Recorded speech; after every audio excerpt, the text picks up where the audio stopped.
जय हिंद, वंदे मातरम। इस क्लास में आज कवर करेंगे हिंदी साहित्य के अंतर्गत वैचारिक पृष्ठभूमि को। वैचारिक पृष्ठभूमि में नवजागरण की प्रारंभ कैसे होती है, कब से मानी जाती है, और हिंदी साहित्य में नवजागरण काल या पुनः जागरण काल कब से प्रारंभ होती है, इन सभी तथ्यों को हम इस क्लास में आज बताने जा रहे हैं। 19वीं शताब्दी में भारतीय समाज संक्रमण के जिस तीव्र दौर से गुजरा उसे कुछ चिंतक पूर्ण जागरण कहते हैं। क्या कहते हैं? कुछ चिंतक लोग जो थे वो पूर्ण जागरण कह करके संबोधित किए, और कुछ पूर्ण उत्थान काल भी कहते हैं, तो कुछ अन्य नवजागरण काल कहते हैं। ठीक है, अर्थात कहने के अर्थ प्यारे साथियों कि 19वीं शताब्दी में भारतीय समाज का संक्रमण, ठीक है, काल तीव्र गति से गुजरा, और कुछ चिंतक जो होते हैं इतिहासकार वे पुनः जागरण काल कह करके संबोधित किए हैं, और कुछ पुनः उत्थान काल कहते हैं, और कुछ अन्य जैसे नवजागरण काल कहते हैं। तो 3 नामों से संबोधित किया गया है। ठीक है, किस शताब्दी को? तो 19वीं शताब्दी। 19वीं शताब्दी अब बदलाव का समय होती है। लोगों ने चेतना का विकास होने लग जाता है, नई नई विचारधाराएं, नई क्रांति की प्रारंभ हो जाती है। तो इस क्रांति को, इस समय को नवजागरण काल कह करके संबोधित करते हैं। नवजागरण का अर्थ है नए तरीके से जागना। क्या है? नए तरीके से जागना। इसमें निहित है कि पहले भी हम जागे हुए थे, किंतु अब जगाने की दृष्टिकोण बदल गया है। यह व्याख्या मध्यकाल के इतिहास को इस्लाम और हिंदू तत्व की टकराहट नहीं मानती है, न उसे अंधकार या पतन का काल मानती है। डॉक्टर रामविलास शर्मा इत्यादि चिंतकों ने 19वीं शताब्दी को सुधार आंदोलन की व्याख्या हेतु इसी शब्द की उचित माना है। थर्ड पॉइंट है, नवजागरण एक विशेष प्रकार की संस्कृति संक्रमण का दौर है, जिसमें कोई समाज किसी अन्य संस्कृति से टकराहट करके नई दृष्टिकोण से जीने का प्रयास करता है। जिन देशों के पास गौरवमय अतीत है, उनमें अतीत की अस्मृति भी नवजागरण का महत्व हिस्सा बनती है। शेष समाजों में अन्य संस्कृतियों से पराजित होना, उनकी तुलना में अपना मूल्यांकन करना नवजागरण का कारण बनता है। डॉक्टर रामस्वरूप चतुर्वेदी के शब्दों में कहें तो नवजागरण 2 संस्कृति की टकराहट से उत्पन्न रचनात्मक ऊर्जा है। किनके कथन में?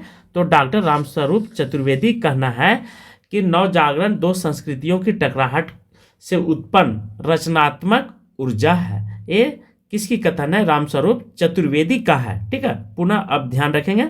इस ऊर्जा के प्रभाव स्वरूप दोनों संस्कृतियां एक दूसरे की अच्छाई ग्रहण करना चाहती है और अपनी बुराइयां छोड़ना चाहती है। संपूर्ण संस्कृति प्रक्रिया समाज के इतिहास में नवजागरण कहलाती है, और यह समय नवजागरण कहलाती है।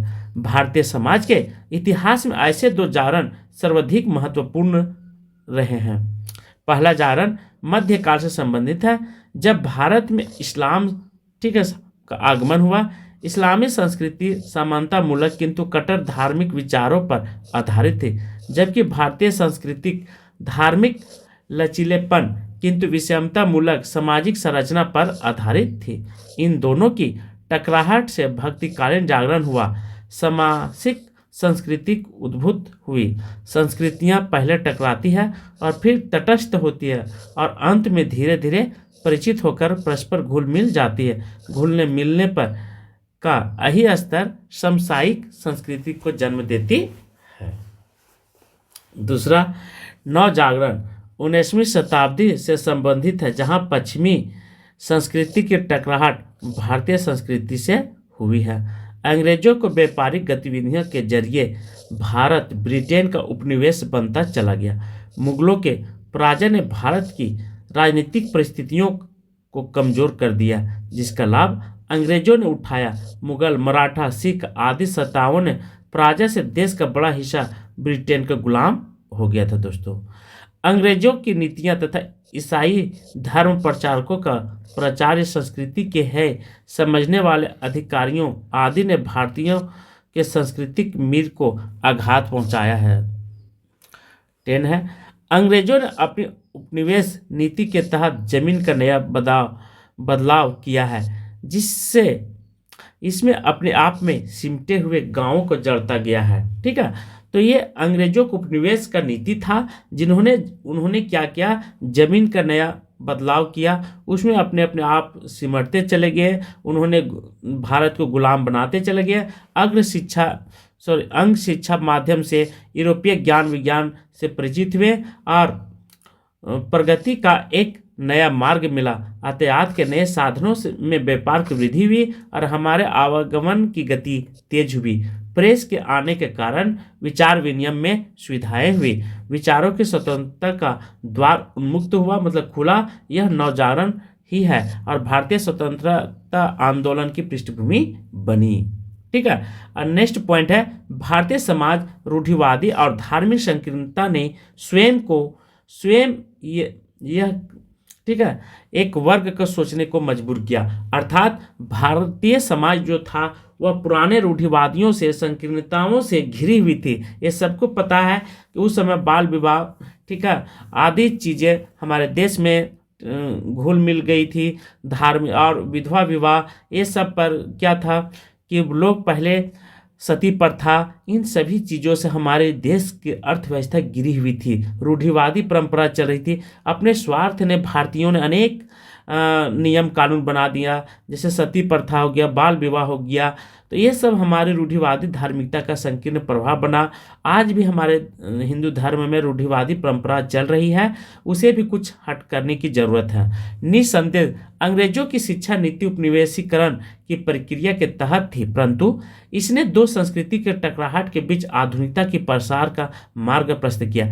देखिए, निसंदेह अंग्रेजों की शिक्षा नीति उपनिवेशीकरण था, अर्थात उन्होंने भारत में सर्वप्रथम गोवा में पैर रखा। ठीक है, वास्को डी गामा के द्वारा। किस लिए? व्यापार के माध्यम से। और व्यापार करते करते उसने क्या किया, धीरे धीरे उपनिवेश बना दिया। धीरे धीरे पहले गोवा को अपने हैंड में किया, गुलाम किया, उसके बाद अन्य भागों को धीरे धीरे वे गुलाम करते चले गए। और आधुनिक भावबोध की संगठित अभिव्यक्ति नवजागरण के माध्यम से हुई और विश्व चिंतन के तमाम आधुनिक स्थापनाएं पहली बार नवजागरण के माध्यम से 19वीं सदी में अभिव्यक्त हुई। और इस तरह से ठीक आधुनिक भावबोध के संगठित अभिव्यक्ति नवजागरण के माध्यम से हुई और विश्व चिंतन, विश्व पटल पर आधुनिक स्थापनाएं हुई और पहली बार नवजागरण के माध्यम से 19वीं सदी में अभिव्यक्त हुई, अर्थात 19वीं सदी में बात बनी। सबसे पहले नवजागरण बंगाल में घटित हुआ था। कहाँ पे? नवजागरण। लोगों में नव चेतना का आविष्कार होने लगा, नई तरीके से सोचने पर विवश हो गए और वहाँ से लोगों ने मतलब अपने देश को आज़ाद कराने में सफल होने लगे और उनको एक माध्यम बन गया, रास्ता मिल गया। और इतना ही नहीं, वे सब सोचने लगे कि हम कहाँ थे और अब कहाँ जाना चाहिए। तो वह समय सीमा मानी गई है प्लासी युद्ध के बाद, अर्थात 1757 ने। बहुत सारे विद्वान 1857 मानते हैं, 100 वर्ष के बाद। तो आपको हमेशा ध्यान रखना है कि नवजागरण जो है वह बंगाल से घटित हुआ था, प्रारंभ बंगाल से हुई थी और अंग्रेजों के अधीन होकर के उनकी विकसित पूंजीवादी संस्कृति, शिक्षा, साहित्य के संपर्क में आ चुका था और स्वाभाविक है बंगाल को इसका लाभ मिला और वहाँ से नवजागरण आया। ठीक है, कहाँ से आया? तो बंगाल से। कलकत्ता की राजधानी कहाँ? बंगाल। और सामाजिक और धार्मिक सुधार आंदोलन के बारे में थोड़ा सा देखते हैं। नवजागरण परंपरा सांस्कृतिक को वैज्ञानिक तर्क, विधान और सामाजिक राजनीतिक अभिप्रायों से जोड़ने वाली चेतना है, जिसका सीधा प्रभाव भारत पर पड़ा। यही कारण है कि भारत में नवजागरण का सबसे महत्वपूर्ण प्रभाव विविध सामाजिक और धार्मिक सुधार आंदोलन के रूप में देखा जाने लगा। ठीक है, ये आंदोलन बुद्धि और तर्क पर केंद्रित था, आस्था और कोरी भावुकता पर नहीं। उन्होंने भारतीय समाज में नारी और निम्न जातियों को शोचनीय स्थिति का जमकर विरोध किया। दोस्तों, थर्ड है, जहां सती प्रथा, ठीक है, बालिका शिशु हत्या जैसी स्त्री विरोधी परंपरा व्याप्त थी। क्या थे? जहाँ पे सती प्रथा, बालिका शिशु हत्या जैसी स्त्री विरोध परंपरा व्याप्त थी, वहीं निम्न जातियां छुआछूत, सामाजिक आर्थिक शोषण का भी अधिकार होना पड़ा। इसके अलावा बाल विवाह, ठीक है, दास प्रथा आदि प्रथाओं का भी चलन हुआ था। ये था। यहाँ पे देखिए, हमारे देश में सती प्रथा थी, अर्थात पति के साथ पत्नी को भी जला दिया जाता था। बालिका शिशु हत्या अर्थात लड़कियों का जन्म हुआ तो लोग हत्या कर देते थे, ऐसी हमारे देश में मानसिकता घिरी हुई थी और ये व्याप्त परंपरा, व्याप्त घिनौना चीज़ें हमारे देश में फैली हुई थी। तो लोगों में चेतना हुआ जैसे, और नवजागरण काल में जैसे विवेकानंद होंगे, दयानंद सरस्वती हो गए, बहुत सारे विद्वान ने इसका घोर विरोध किया और घर घर में घूम करके हर समाज में, हर गली में इसका एक नई लोगों की चेतना का आविष्कार किया, लोगों को समझाने का प्रयास किया कि ये सब गलत है। तब कहीं नवजागरण, तब आज मेरा देश इतना आगे निकल पड़ा है। तो इसके अलावा बाल विवाह, दास प्रथा आदि प्रथाओं का भी चलन था। समाज में व्याप्त ये सभी बुराइयां धार्मिक संरचना से जुड़ी थी, इसलिए भारतीय सामाजिक संरचना में परिवर्तन लाने के लिए धार्मिक ढांचे का परिवर्तन लाना जरूरी था। इन आंदोलनों का उद्देश्य था सुधारात्मक परिवर्तन लाना, और सुधारकों ने धर्म का मानवतावादी, उपयोगवादी दृष्टिकोण, रचनात्मक परिवर्तन नहीं था। इन आंदोलनों के तरीके में लोग जागरूक करना, समाज करना तथा विधि कानून को माध्यम से सुधार करना, ये सब शामिल थे पॉइंट। ठीक है, जैसे राजा राम मोहन राय का सर्वप्रथम स्थान आता है दोस्तों, क्योंकि इन्होंने राजा के पद पर रहते हुए देश के अनेक कोनों में जाते हैं, भ्रमण करते हैं और लोगों की नवचेतना के बारे में जगाते हैं कि मेरा देश क्या है और क्या करना चाहिए। तो भारतीय नवजागरण का अग्रदूत माना जाता है। यदि आपसे पूछेगा, मोस्ट पॉइंट है कि भारतीय नवजागरण का अग्रदूत किसे माना जाता है, तो आप सदैव याद रखेंगे राजा राम मोहन राय को। प्रयासों से सती प्रथा का प्रतिबंध लगाया और इन्होंने अंग्रेजों के साथ, ठीक है, और अपने मिल करके राजा राम मोहन राय ने पत्र लिखा और इस पर सती प्रथा का क्या किया, घोर विरोध किया और ईश्वर से इन्होंने प्रार्थना किया कि मेरा काम पुनः सफल हो जाए। ईश्वर चंद्र विद्यासागर ने भी विधवा पुनर्विवाह के लिए, ठीक है, और महती भूमिका निभाई। इन्होंने भी, ईश्वर चंद्र विद्यासागर ने विधवा विवाह पर बहुत ही घोर विरोध किया और एक समाज को नई चेतना, नई दिशा दिया। दयानंद सरस्वती ने धार्मिक कर्मकांडों का भी जमकर विरोध किया और बंद इतर हिंदू धार्मिक पुस्तकों को खारिज कर दिया। उन्होंने नारी और निम्न जातियों को शोषण के विरोध हिंदी भाषा के पक्ष में योगदान दिया। बिल्कुल सही, दयानंद सरस्वती, यदि हमारे देश में जाति या धर्म न होता तो भारत कभी गुलाम नहीं होता। हमारे देश के रूढ़िवादी परंपराओं ने देश को घोर अंधकार में ले गया था दोस्तों। इसी के कारण मेरा देश पीछे चला गया और यह अंग्रेजों के हाथ में गुलाम बनते चला गया, कभी मुगलों के, कभी डच के, कभी फ्रांसीसी के, न जाने भारत में अनेक हजारों हजार साल मतलब गुलाम बन गया और अनेक लोगों के हाथ में। तो ये हमारी मानसिकता को दर्शाता है कि हम लोग कितने गिरे हुए थे, कितनी हमारी सोच छोटी थी। ज्योतिबाई फूले और सावित्रीबाई फूले दोनों एक ही नाम है। उन्होंने जाति उत्पीड़न को विरोध किया और जिन्होंने बेटियों के लिए एक नई शिक्षा का आविष्कार किया, स्कूल बनाए, खुद तो ठीक है अपने पढ़े, एक शिक्षिका के तौर पर सबसे पहले बेटियों को पढ़ने का अधिकार दिया सावित्रीबाई फूले ने। तो सभी समाज सुधारक, कर्मकांड, आधुनिक शिक्षा, पुरानी अच्छी परंपराओं के समर्थक और सामाजिक अत्याचार का विरोधी थे। और भारतीय नवजागरण से संबद्ध महापुरुषों ने अपनी अस्मिता की प्रतिष्ठा तथा जनता में जागरूकता के लिए भारतीय संस्कृति का आधार ग्रहण किया। ठीक है, ये सब मेन पॉइंट है, ये बहुत इंपॉर्टेंट रखती है नवजागरण काल के लिए। राजा राम मोहन राय ने उपनिवेशों का सहारा लिया तो विवेकानंद ने अद्वैत वेदांत का, स्वामी दयानंद ने सरस्वती ने वेद का, तो तिलक ने, गांधी ने गीता का। तो ध्यान रखेंगे, गांधी ने गीता का, सरस्वती ने वेद का और तिलक और दोनों मिलकर के गीता का, और विवेकानंद ने अद्वैत वेदांत का दर्शन किया अर्थात सहारा लिया। इनके आधार पर उन्होंने धार्मिक भेदभाव, ऊंच नीच, छुआछूत, बाह्यडंबर, जाति पाति का जमकर विरोध किया दोस्तों। स्पष्ट है कि उनके विचारों की नई दिशा देने का कार्य अंग्रेजी उपनिवेशवाद तथा तत्कालिक समाज की ज्वलंत समस्याओं ने निम्न किया था। ठीक है, उसके बाद पुनः है जागरण का प्रभाव। क्या है जागरण का प्रभाव, इस पर भी ध्यान रखेंगे। जैसे नवजागरण, यहाँ पे नवजागरण हो जाएगा।